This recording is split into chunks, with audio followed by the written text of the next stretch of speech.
Did you know that you don't have to be dependent upon chemicals to get rid of anxiety? There's a lot of different other ways. Let's talk about it here on Choosing Your Future, episode 027, part 3. Life is not about you living in the past. It's not about you living in fear. It's about your dreams. It's about what you believe. Life is about you, choosing your future. Lessons for the future begin here. Welcome to the Choosing Your Future podcast. This is episode 027 of basically dealing with anxiety, worry, and stress. Actually, the title is Worry, Anxiety, and Stress, How It Affects Your Future, Part 3, and that's where we're at. We are giving a lot of information on this series, this episode series, pertaining to some science, some statistics, some psychology, the whole gamut, and of course, biblically. And but before we get started, I want to invite you to go to the Choosing Your Future website at choosingyourfuture.org, and also visit us on Instagram and all the social medias. And we thank you for listening so much, getting a lot of great response. And please keep on listening. And if you find the programs enjoyable, please share them. We would greatly appreciate that. Just to kind of recap what we've been talking about, anxiety, okay, is basically a feeling or a worry. It's a nervousness, it's an uneasiness, but it's typically about something that you're uncertain of. So anxiety deals with things maybe pertaining to our future or things that we are just uncertain of at the current moment. Worry, on the other hand, gives way to anxiety, and what it does, it starts dwelling in the mind of a person and starts creating things that may or may not be true. In other words, you start imagining what could go wrong. Stress, on the other hand, is where we start dealing with the effects, I should say, of the worry and anxiety.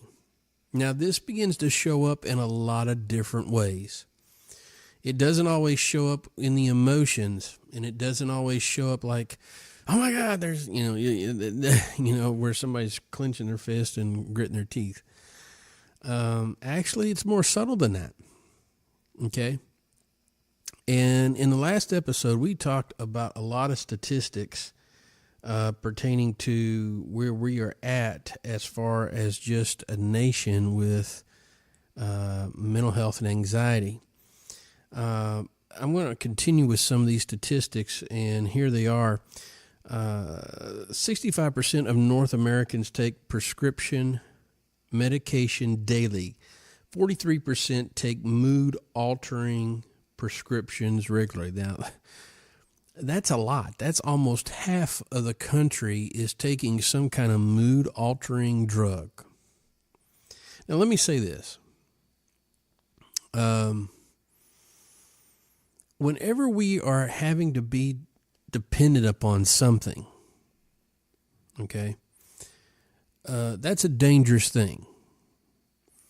And I hear people say, well, cannabis is better than some of this other stuff, the chemicals, and it's a better form, but you're still dependent upon something.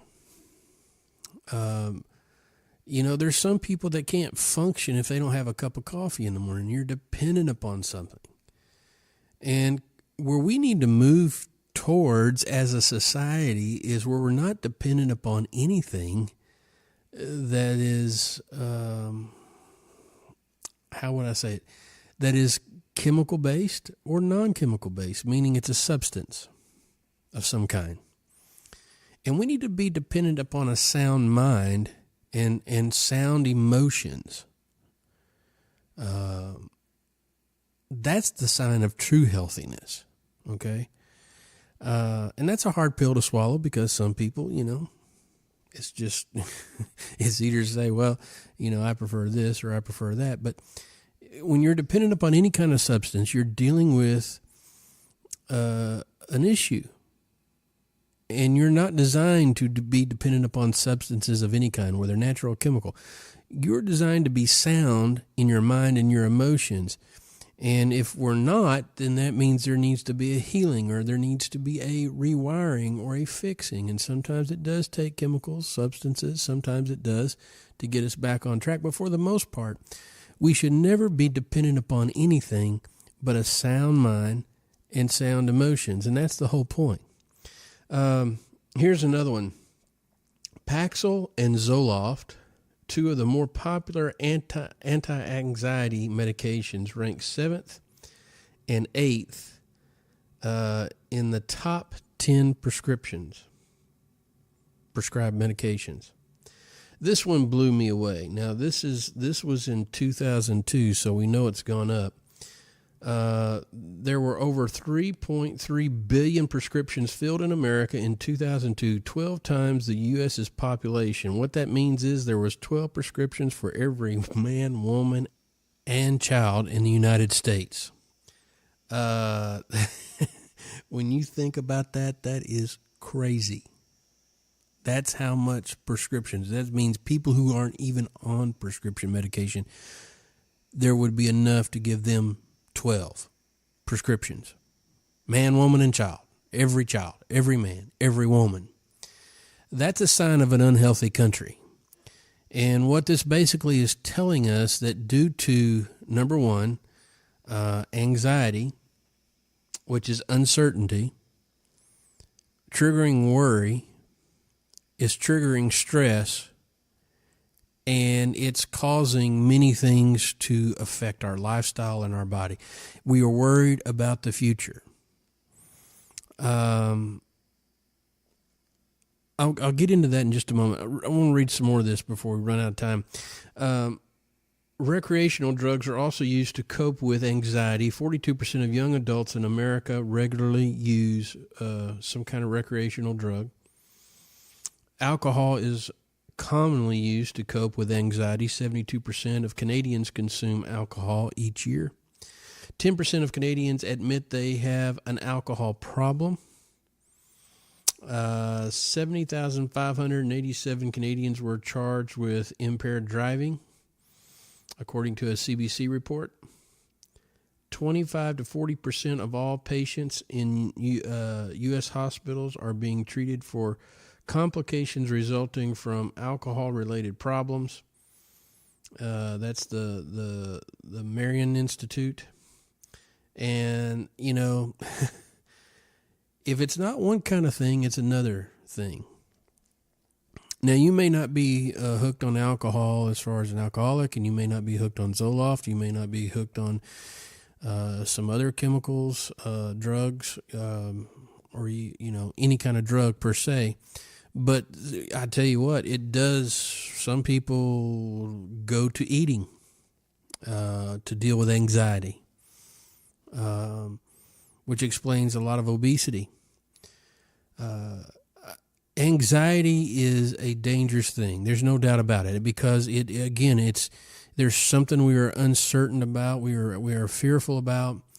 It could be our careers. It could be family situations. It could be just life itself. And what it does, it creates a worry. These worries create imaginations that that it creates a whole nother world that may or may not happen. And then this worry creates a stress, and it starts acting out in us in many ways. And as I mentioned before, it may not be a way to where you're just like gritting your teeth and shaking your hand saying, I'm so stressed, because it can show in many other ways. And here's some ways it can show up that's quite startling. The effects of worry, stress, and anxiety. Chronic worry and emotional stress can trigger a host of health problems. The problems occur when fight or flight is triggered daily by excessive worry and anxiety. So basically your body and your emotions are always in fight or flight mode. I'll give you an example. One of the reasons why it's good to exercise is because when you are stressed, all this adrenaline is kicking in, and it has to go somewhere. And so you take a situation where a person is trying to help somebody and they're stressed. Let's say maybe your child is stuck in her car. Okay, you've heard these heroic moments where the adrenaline's kicking and this 120-pound woman lifts up a big car or rock or something and saves her child. What happened was she went in fight mode. The stress, the adrenaline had someplace to go. When you go in flight mode, the stress adrenaline has no place to go, and so it's going to affect something. That's why exercise is good, because it helps alleviate the stress. Now, here's some things, though, that if we don't do something about it, stress mimics a sickness. It doesn't mean you actually have the sickness, but it will mimic a sickness.